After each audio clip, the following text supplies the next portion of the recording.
Charlie, take 2, A and B mark. I've always wanted to be a teacher. My earliest memories are that of playing school with my brother, who's 4 years younger than I am. So I loved books, and I loved sharing books with children. And I loved thinking about books with children and talking about books with children. So I became a teacher to make a difference.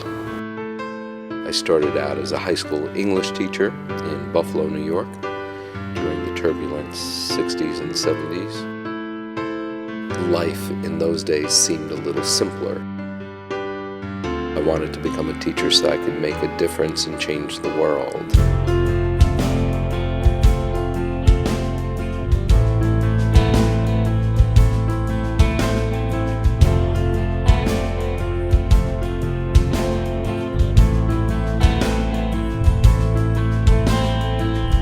Being a teacher back then It was very different than it is today. you put into a classroom The students were grouped homogeneously. and they told you, go teach. In those days, it might have been sufficient to read a book. And we knew what books were good for children, and we even knew how they were reading. But we never really asked them to do some deep thinking about their reading. It was about getting a textbook and memorizing that book. If the students were unable to keep up with the curriculum, unfortunately, they were left behind. The class had to keep on moving. And then there was thinking maps.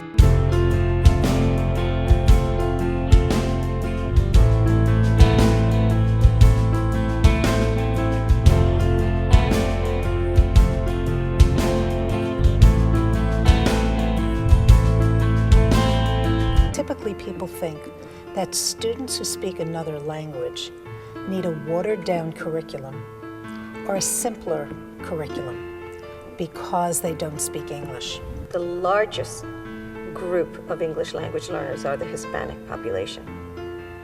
The research tells us that we are at risk, that the majority of these children may either drop out of school or never finish college.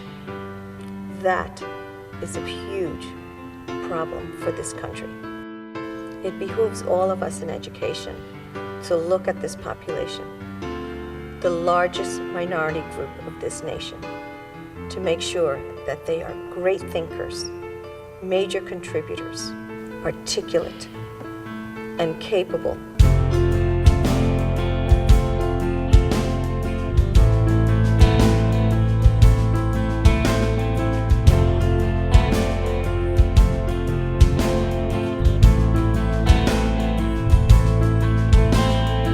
Thinking Maps has proven to be an important initiative in our district because it provides our teachers and students with a means of helping the students organize their thoughts and to be able to analyze and present their ideas. This is particularly important in a district of our diversity because it allows students, regardless of their level of English proficiency and capability, to be able to participate in discussions and to really be able to contribute to the overall classroom discourse. We began with the thinking maps in bilingual classrooms. We did it in English and we did them in Spanish. We use the thinking maps in our collaborative classes with mainstream NESL teachers. And we noticed a variety of things. One was that because of the visual nature of thinking maps, the children quickly grasped the concepts behind each of the maps. In addition to that, the teachers began to look at these children differently. They were asking them different types of questions that challenged their thinking. It was perfect because their little brains were hungry for a kind of challenge that awakened their curiosity and their interest and their desire to have more words to express what they were thinking and also what they were learning. When the children sit down to work, the curriculum becomes much clearer and more evident to them because they have that visual representation. In kindergarten through second grade, the children are taught the very specific maps, and they practice how to use them within the reading context, within their social studies, science, and math. In third grade, it becomes a transitional year for many of the children because they start to experience the maps in a different way.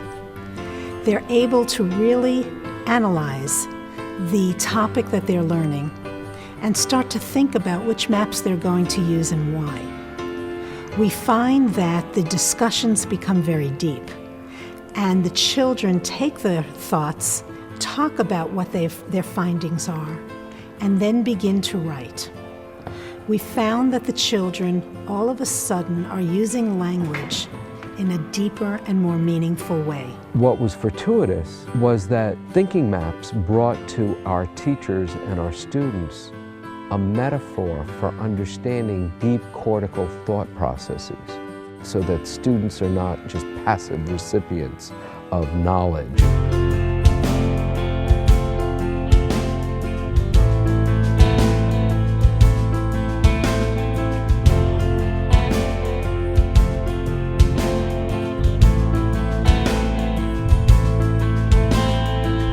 Proof is in the state tests. We finally, as a school on 3rd, 4th, and 5th grade last year, achieved 80% proficiency in English language arts. We created structures such that our English language learners can be taught within a classroom among all students, so that we didn't create differentiations along the way between removing ESL students on one side to having the English proficient student on the other. We used a balanced literacy approach, a guided reading model, and by really understanding that good teaching and learning, that challenging curriculum can bring even those who are attempting to master the English language to a place where they can feel good about their education, about their accomplishment.